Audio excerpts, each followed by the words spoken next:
वचनानाम अर्थसंघानाम रसानां छंदसामपि मंगलानां च कर्तारौ वंदे वाणी विनायकौ।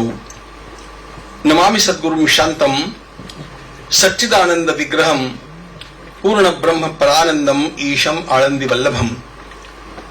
प्रपन्न पारिजाताय तोत्रवेत्रैकपाणये ज्ञानमुद्राय कृष्णाय गीतामृतदुहे नमः।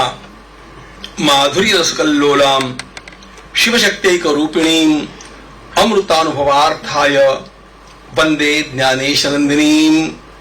यस्य वेदमयी वाणी यस्य देवमयी तनुः यस्य ब्रह्ममयी दृष्टिः स गुरुः पातु मां सदा।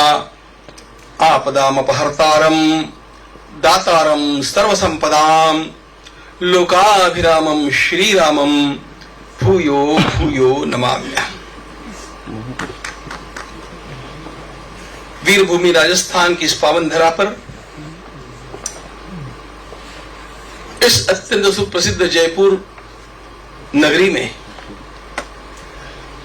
आप सब लोगों के सम्मुख खड़े होकर के आजादी के अमृत वर्ष के चिंतन का यह अवसर प्राप्त करा देने के लिए मैं हमारे सम्माननीय मुख्यमंत्री महोदय का अत्यंत आभारी हूं कि उन्होंने मुझे यह अवसर दिया।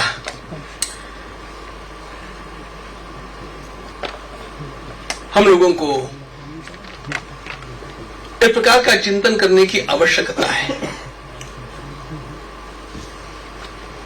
राजस्थान की भूमि के ऊपर यह चिंतन आरंभ होना मेरे लिए अत्यंत महत्वपूर्ण बात इसलिए भी है कि यह वो भूमि है जहां से हमारे पूर्वज 200 वर्ष पूर्व चले थे, किशनगढ़ से। और इस भूमि को मैं निरंतर याद करते रहता हूं क्योंकि यह स्वाभिमान की भूमि है, यह शक्ति की भूमि है, यह भक्ति की भूमि है और यह पराक्रम की भूमि है, पुरुषार्थ की भूमि है। संपूर्ण देश को दिशा दे सकने की क्षमता इस प्रदेश में है और यहां पर बैठ करके हम लोग आजादी के अमृत काल का किस प्रकार नियोजन किया जाना चाहिए इसका चिंतन कर रहे हैं। यह अमृत घटिका या अमृत बेला हम लोगों के लिए भी है। हम सौभाग्यशाली है कि इस देश को ऐसे एक सम्माननीय प्रधानमंत्री का दिव्य दर्शन प्राप्त हुआ जिन्होंने इस अमृत काल की संकल्पना को हम लोगों के सामने रखा है। यह हमारा राष्ट्र नया नहीं, प्राचीन है, पुरातन है, सनातन है और इस राष्ट्र के इस अमृत काल की एक संकल्पना हमारे सामने रखना यह हम लोगों के लिए एक पाथेय है। इस पाथेय का चिंतन किया जाना चाहिए। हमारे तपस्वी प्रधानमंत्री महोदय ने इस अमृत काल के केवल घोषणा नहीं की, उसके सूत्र हम लोगों को प्रदान किए। 25 वर्ष का यह अमृत काल, आजादी की शताब्दी का समारोह हम जब मनाएंगे उसमें 25 वर्ष हम लोगों को अभी बाकी है और इस 25 वर्षों की अवधि को अमृत काल कहा गया। अमृत पीकर के मनुष्य पुनर्संजीवित होता है, पुनर्जीवित हो जाता है। हमारा राष्ट्र जिस राष्ट्र की चेतना को दबाने का, कुचलने का प्रयास बहुत बड़ी मात्रा में किया गया, ऐसा भी कहा गया कि history of India is history of incessant defeats.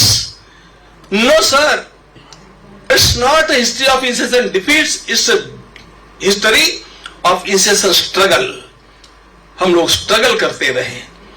ध्यान रखना मित्रों, पहली बात, इस देश की मूल भूमिका में ही अमृत भरा हुआ है, इसके डीएनए में अमृत है। क्योंकि आप पूरे विश्व के इतिहास को देखिएगा, ईरान मिस्र रूमा सब मिट गए जहां से, ईरान मिस्र रूमा सब मिट गए जहां से, अब तक मगर है बाकी नामो निशा हमारा, कुछ बात है कि हस्ती मिटती नहीं हमारी। हम मरने वाले राष्ट्र है नहीं, एक मृत्युंजय राष्ट्र है, लेकिन मृत्युंजय राष्ट्र को भी अमृत पिलाने वाला कोई आना चाहिए। आप लोगों को पता होना चाहिए, भगवान श्री राम और लक्ष्मण दोनों भी बेहोश होकर के गिर गए थे और वे नागपाश में बंद होकर के पूरी सेना के साथ उस समय गुरु जी ने जाकर के अमृत लाया और उस अमृत से भगवान श्री राम, लक्ष्मण और सारी सेना पुनर्जीवित हो उठी। वो बेहोशी चली गई, हम लोग भी बेहोश हो गए थे।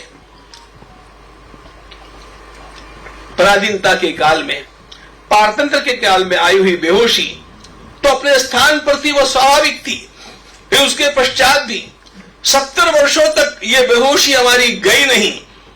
जितनी बेहोशी पहले थी उससे भी अधिक बेहोश शायद कर डालने का प्रयास इन 70 वर्षों में हुआ, लेकिन गत 10 वर्षों में ऐसा सुंदर प्रयास हुआ कि बहुत बड़ी मात्रा में वह बेहोशी समाप्त हो गई और आने वाले 5 वर्षों में वो पूरी समाप्त होने वाली है।